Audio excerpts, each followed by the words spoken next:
श्रीविष्णवे नमः। श्रीविष्णुसहस्रनामस्तोत्रम्। अस्य श्रीविष्णोर्दिव्यसहस्रनामस्तोत्रमन्त्रस्य भगवान् वेदव्यास ऋषिः श्रीविष्णुः परमात्मा देवता। अनुष्टुप् छन्दः अमृतांशूद्भवो भानुरिति बीजम्। देवकीनन्दनस्रष्टेति शक्तिः त्रिसामासामगः सामेति हृदयम्। शङ्खभृन्नन्दकी चक्रीति कीलकम्। शार्ङ्गधन्वा गदाधर इत्यस्त्रम्। रथाङ्गपाणिरक्षोभ्य इति कवचम्। उद्भवक्षोभणो देव इति परमो मन्त्रः। श्रीविष्णुप्रीत्यर्थे जपे विनियोगः।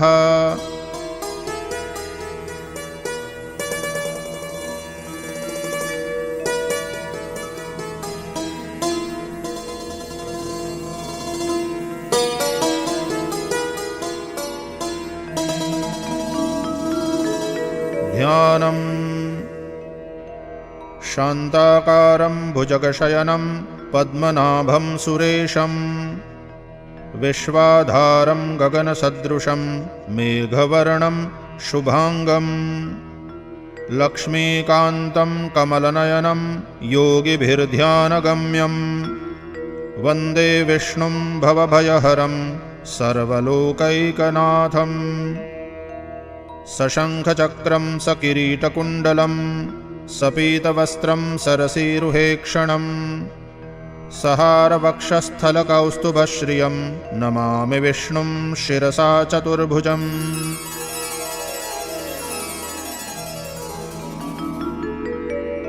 स्तोत्रम्। यस्य स्मरणमात्रेण जन्मसंसारबन्धनात् विमुच्यते नमस्तस्मै विष्णवे प्रभविष्णवे। नमः समस्तभूतानाम् आदिभूताय भूभृते अनेकरूपरूपाय विष्णवे प्रभविष्णवे। वैशम्पायन उवाच श्रुत्वा धर्मान् शेषेण पावनानि च सर्वशः युधिष्ठिरः शान्तनवं पुनरेवाभ्यभाषत। युधिष्ठिर उवाच किमेकं दैवतं लोके किं वाप्येकं परायणम्। स्तुवन्तः कं कमर्चन्तः प्राप्नुयुर्मानवाः शुभम्। को धर्मः सर्वधर्माणां भवतः परमो मतः। किञ्जपन्मुच्यते जन्तुर्जन्मसंसारबन्धनात्। भीष्म उवाच जगत्प्रभुं देवदेवम् अनन्तं पुरुषोत्तमम्। स्तुवन्नाम सहस्रेण पुरुषः सततोत्थितः। तमेव चार्चयन्नित्यं भक्त्या पुरुषमव्ययम्। ध्यायन् स्तुवन्नमस्यांश्च यजमानस्तमेव च। अनादिनिधनं विष्णुं सर्वलोकमहेश्वरम्। लोकाध्यक्षं स्तुवन्नित्यं सर्वदुःखातिगो भवेत्। ब्रह्मण्यं सर्वधर्मज्ञं लोकानां कीर्तिवर्धनम्। लोकनाथं महद्भूतं सर्वभूतभवोद्भवम्। एष मे सर्वधर्माणां धर्मोऽधिकतमो मतः। यद्भक्त्या पुण्डरीकाक्षं स्तवैरर्चेन्नरः सदा। परमं यो महत्तेजः परमं यो महत्तपः परमं यो महद्ब्रह्म परमं यः परायणम्। पवित्राणां पवित्रं यो मङ्गलानां च मङ्गलम्। दैवतं देवतानां च भूतानां यो व्ययः पिता। यतः सर्वाणि भूतानि भवन्त्यादियुगागमे। यस्मिंश्च प्रलयं यान्ति पुनरेव युगक्षये। तस्य लोकप्रधानस्य जगन्नाथस्य भूपते विष्णोर्नाम सहस्रं मे शृणु पापभयापहम्। यानि नामानि गौणानि विख्यातानि महात्मनः ऋषिभिः परिगीतानि तानि वक्ष्यामि भूतये। ॐ विश्वं विष्णुर्वषट्कारो भूतभव्यभवत्प्रभुः भूतकृद्भूतभृद्भावो भूतात्मा भूतभावनः भूतात्मा परमात्मा च मुक्तानां परमागतिः अव्ययः पुरुषः साक्षी क्षेत्रज्ञोऽक्षर एव च योगो योगविदां नेता प्रधानपुरुषेश्वरः नारसिंहवपुः श्रीमान् केशवः पुरुषोत्तमः सर्वः सर्वशिवस्थाणुर्भूतादिर्निधिरव्ययः सम्भवो भावनो भर्ता प्रभवः प्रभुरीश्वरः स्वयंभूः शम्भुरादित्यः पुष्कराक्षो महास्वनः अनादिनिधनो धाता विधाता धातुरुत्तमः अप्रमेयो ऋषिकेशः पद्मनाभोऽमरप्रभुः विश्वकर्मा मनुस्त्वष्टा स्थविष्ठस्थविरो ध्रुवः अग्राह्यः शाश्वतः कृष्ण लोहिताक्षप्रतर्दनः प्रभूतस्त्रिककुब्धाम पवित्रं मङ्गलं परम् ईशानप्राणदप्राणो ज्येष्ठश्रेष्ठप्रजापतिः हिरण्यगर्भो भूगर्भो माधवो मधुसूदनः ईश्वरो विक्रमी धन्वी मेधावी विक्रमक्रमः अनुत्तमो दुराधर्षः कृतज्ञः कृतिरात्मवान् सुरेशः शरणं शर्म विश्वरेताः प्रजाभवः अहः संवत्सरो व्यालः प्रत्ययः सर्वदर्शनः अजः सर्वेश्वरः सिद्धः सिद्धिः सर्वादिरच्युतः वृषा कपिरमेयात्मा सर्वयोगविनिःसृतः वसुर्वसुमनः सत्यः समात्मा संमितः समः अमोघः पुण्डरीकाक्षो वृषकर्मा वृषाकृतिः रुद्रो बहुशिरा बभ्रुर्विश्वयोनिःशुचिश्रवाः अमृतः शाश्वतस्थाणुर्वरारोहो महातपाः सर्वगः सर्वविद्भानुर्विश्वक्सेनो जनार्दनः वेदो वेदविदव्यङ्गो वेदाङ्गो वेदवित्कविः लोकाध्यक्षः सुराध्यक्षो धर्माध्यक्षः कृताकृतः चतुरात्मा चतुर्व्यूहः चतुर्दंष्ट्रश्चतुर्भुजः भ्राजिष्णुर्भोजनं भोक्ता सहिष्णुर्जगदादिजः अनघो विजयो जेता विश्वयोनिः पुनर्वसुः उपेन्द्रो वामनप्रांशुरमोघः शुचिरूर्जितः अतीन्द्रः सङ्ग्रहः सर्गो धृतात्मा नियमो यमः वेद्यो वैद्यः सदा योगी वीरः माधवो मधुः अतीन्द्रियो महामायो महोत्साहो महाबलः महाबुद्धिर्महावीर्यो महाशक्तिर्महाद्युतिः अनिर्देश्य वपुः श्रीमान् अमेयात्मा महादृदृक् महेश्वासो महीभर्ता श्रीनिवासः सतां गतिः अनिरुद्धः सुरानन्दो गोविन्दो गोविदाम्पतिः मरीचिर्दमनो हंसः सुपर्णो भुजगोत्तमः हिरण्यनाभः सुतपाः पद्मनाभप्रजापतिः अमृत्युः सर्वदृक्सिंहः सन्धाता सन्धिमान् स्थिरः अजो दुर्मर्षणः शास्ता विश्रुतात्मा सुरारिः गुरुर्गुरुतमो धाम सत्यः सत्यपराक्रमः निमिषो निमिषस्रग्वी वाचस्पतिरुदारधीः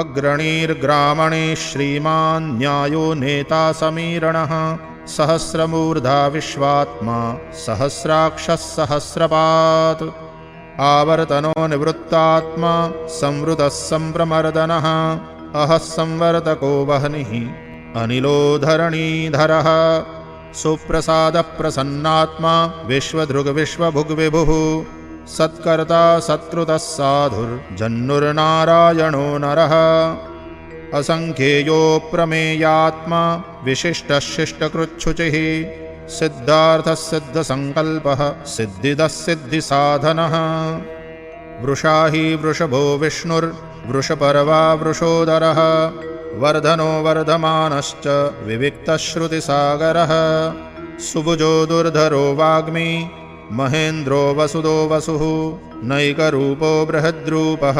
शिपिविष्टप्रकाशनः ओजस्तेजोद्युतिधरः प्रकाशात्मा प्रतापनः रुद्धस्पष्टाक्षरो मन्त्रः चन्द्रांशुर्भास्करद्युतिः अमृतांशोद्भवो भानुः शशबिन्दुसुरेश्वरः औषधं जगदस्सेतुः सत्यधर्मपराक्रमः भूतभव्यभवन्नाथः पवनः पावनो नलः कामः कामकृत्कान्तः कामः कामप्रदः प्रभुः युगादिकृद्युगावरतो नैकमायो महाशनः अदृश्यो व्यक्तरूपश्च सहस्रजिदनन्तजित् इष्टो विशिष्टः शिष्टेष्टः शिखण्डी नहुषो वृषः क्रोधः क्रोधकृत्कर्ता विश्वबाहुर्महीधरः अच्युतप्रथितः प्राणः प्राणदो वासवानुजः अपां निधिरधिष्ठानम् अप्रमत्तः प्रतिष्ठितः स्कन्दः स्कन्दधरो धुर्यो वरदो वायुवाहनः वासुदेवो बृहद्भानुः आदिदेवः पुरन्दरः अशोकस्तारणस्तारः शूरः शौरिर्जनेश्वरः अनुकूलः शतावर्तः पद्मी पद्मनिभीक्षणः पद्मनाभोरविन्दाक्षः पद्मगर्भः शरीरभृत् महर्धिर्रुद्धो वृद्धात्मा महाक्षो गरुडध्वजः अतुलः शरभो भीमः समयज्ञो हविर्हरिः सर्वलक्षणलक्षण्यो लक्ष्मीवान् समितिञ्जयः विक्षरो रोहितो मार्गो हेतुर्दामोदरः सहः महीधरो महाभागो वेगवानमिताशनः उद्भवक्षोभणो देवः श्रीगर्भः परमेश्वरः करणं कारणं कर्ता विकर्ता गहनो गुहः व्यवसायो व्यवस्थानः संस्थानस्थानदो ध्रुवः परर्धिः परमस्पष्टः तुष्टः पुष्टः शुभेक्षणः रामो विरामो विरचो मार्गो नेयो नयो नयः वीरः शक्तिमतां श्रेष्ठो धर्मो धर्मविदुत्तमः वैकुण्ठः पुरुषः प्राणः प्राणदः प्रणवः पृथुः हिरण्यगर्भः शत्रुघ्नो व्याप्तो वायुरधोक्षजः ऋतुः सुदर्शनः कालः परमेष्ठी परिग्रहः उग्रः संवत्सरो दक्षो विश्रामो विश्वदक्षिणः विस्तारस्थावरस्थाणुः प्रमाणं बीजमव्ययम् अर्धोऽनर्धो महाकोशो महाभोगो महाधनः अनिर्विण्णस्थविष्ठो भूर्धर्मयूपो महामखः नक्षत्रनेमिर्नक्षत्री क्षमः क्षामः समीहनः यज्ञ इज्यो महिज्यश्च क्रतुः सत्रं सतां गतिः सर्वदर्शी विमुक्तात्मा सर्वज्ञो ज्ञानमुत्तमम् सुव्रतः सुमुखः सूक्ष्मः सुघोषः सुखदः सुहृत् मनोहरो जितक्रोधो वीरबाहुर्विदारणः स्वापनस्ववशो व्यापी नैकात्मानैककर्मकृत् वत्सरो वत्सलो वत्सी रत्नगर्भो धनेश्वरः धर्मगुप्धर्मकृद्धर्मी सदसत्क्षरमाक्षरम् अविज्ञाता सहस्रांशुर्विधाता कृतलक्षणः गभस्तिनेमिः सत्त्वस्थः सिंहो भूतमहेश्वरः आदिदेवो महादेवो देवेशो देवभृद्गुरुः उत्तरो गोपतिर्गोप्ता ज्ञानगम्यः पुरातनः शरीरभूतभृद्भोक्ता कपीन्द्रो भूरि दक्षिणः सोमपोऽमृतपः सोमः पुरुजित्पुरुसत्तमः विनयो जयः सत्यसन्धो दाशार्हः सात्वतां पतिः जीवो विनयिता साक्षी मुकुन्दोऽमितविक्रमः अम्भोनिधिरनन्तात्मा महोदतिशयोऽन्तकः अजो महार्हः स्वाभाव्यो जितामित्रप्रमोदनः आनन्दो नन्दनो नन्दः सत्यधर्मा त्रिविक्रमः महर्षिः कपिलाचार्यः कृतज्ञो मेदिनीपतिः त्रिपदस्त्रिदशाध्यक्षो महाशृङ्गः कृतान्तकृत् महावराहो गोविन्दः सुषेणः कनकाङ्गदी गुह्यो गभीरो गहनो गुप्तश्चक्रगदाधरः वेदास्वाङ्गोऽजितः कृष्णो दृढः सङ्कर्षणोच्युतः वरुणो वारुणो वृक्षः पुष्कराक्षो महामनाः।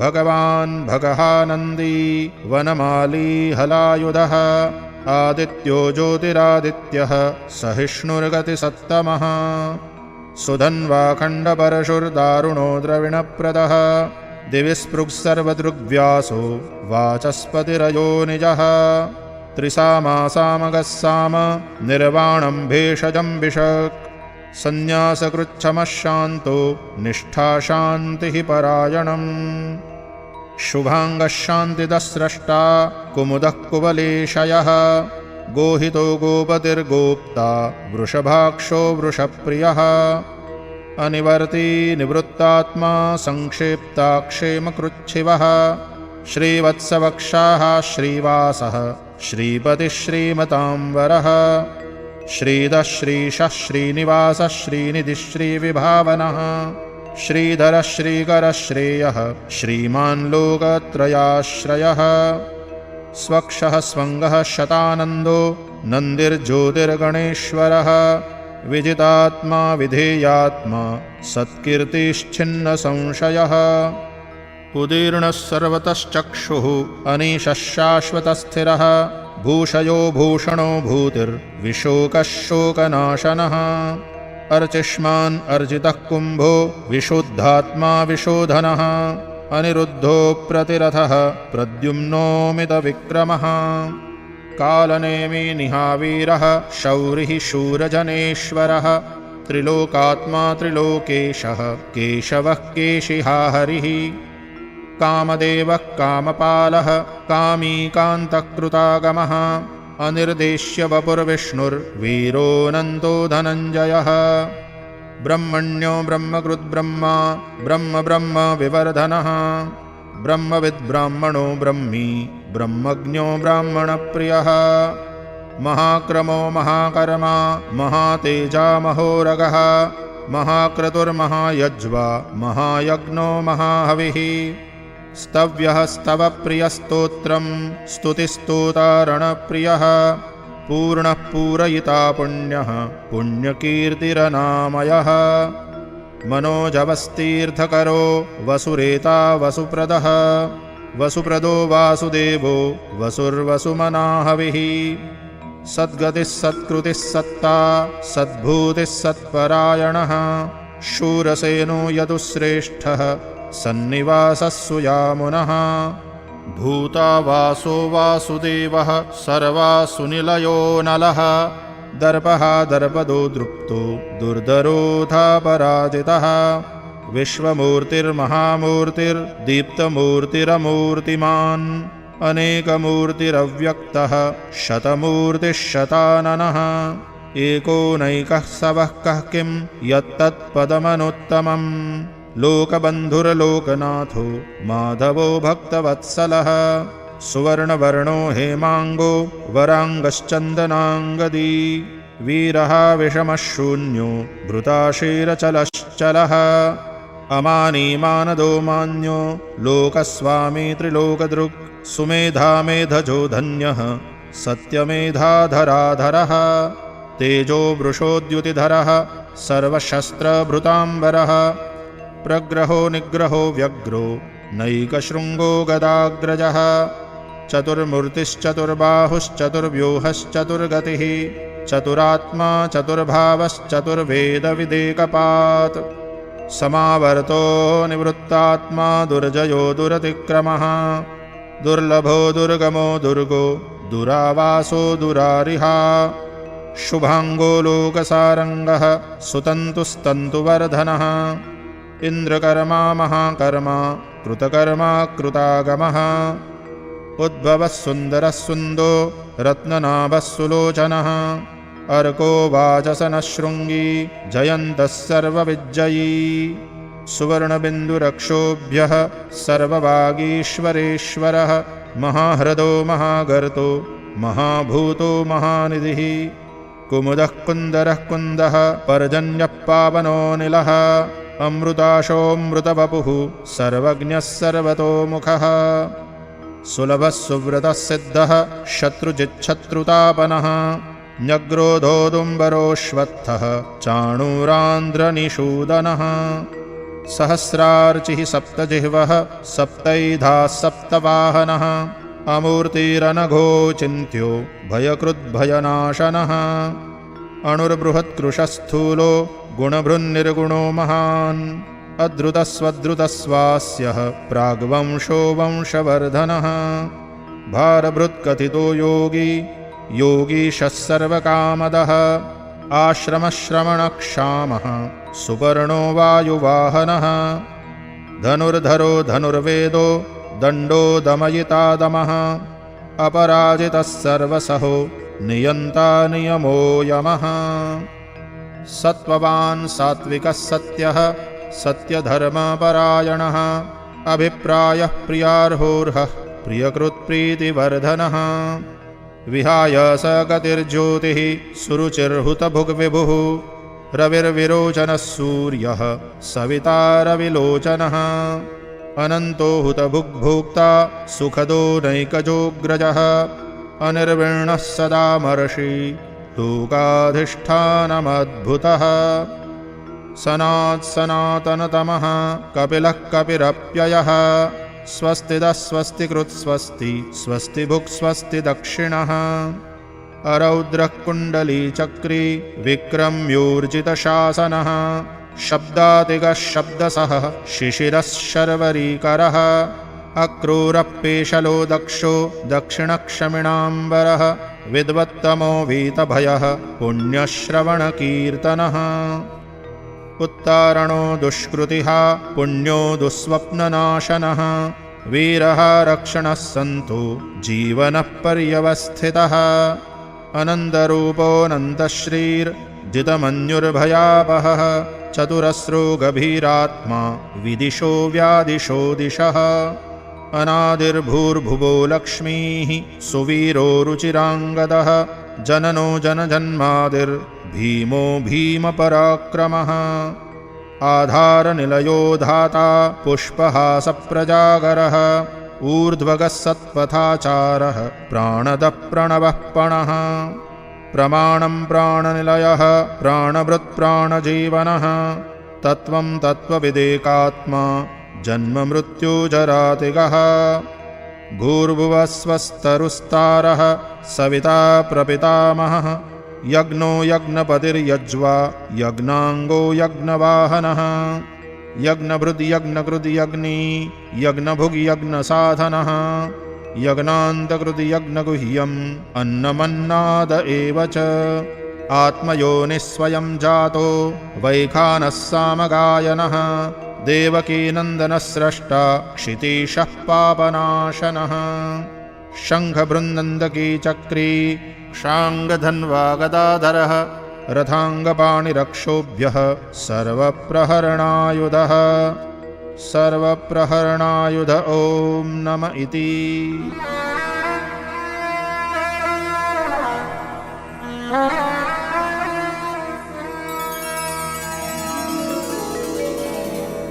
इतीदं कीर्तनीयस्य केशवस्य महात्मनः नाम्नां सहस्रं दिव्यानाम् अशेषेण प्रकीर्तितम् य इदं शृणुयान्नित्यं यश्चापि परिकीर्तयेत् नाशुभं प्राप्नुयात् किञ्चित् सोमूत्रेह च मानवः वेदान्तगो ब्राह्मणः स्यात् क्षत्रियो विजयी भवेत् वैश्यो धनसमृद्धः स्यात् शूद्रः सुखमवाप्नुयात् धर्मार्थी प्राप्नुयात् धर्मम् अर्थार्थी चार्थमाप्नुयात् कामानवाप्नुयात् कामी प्रजार्थी प्राप्नुयात् प्रजाम् भक्तिमान्यः सदोत्थाय शुचिस्तद्गतमानसः सहस्रं वासुदेवस्य नाम्नामेतत् प्रकीर्तयेत् यशः प्राप्नोति विपुलं ज्ञातिप्राधान्यमेव च अचलां श्रियमाप्नोति श्रेयः प्राप्नोत्यनुत्तमम् न भयं क्वचिदाप्नोति वीर्यं तेजश्च विन्दति भवत्यरोगोद्युतिमान् बलरूपगुणान्वितः रोगार्तो मुच्यते रोगात् बद्धो मुच्येत बन्धनात् भयान्मुच्येत भीतस्तु मुच्येतावन्न आपदः दुर्गाण्यतितरत्याशु पुरुषः पुरुषोत्तमम् स्तुवन्नाम सहस्रेण नित्यं भक्तिसमन्वितः वासुदेवाश्रयो मर्त्यो वासुदेवपरायणः सर्वपापविशुद्धात्मा याति ब्रह्म सनातनम् न वासुदेवभक्तानाम् अशुभं विद्यते क्वचित् जन्ममृत्युजराव्याधि भयं नैवोपजायते इमं स्तवमधीयानः श्रद्धाभक्तिसमन्वितः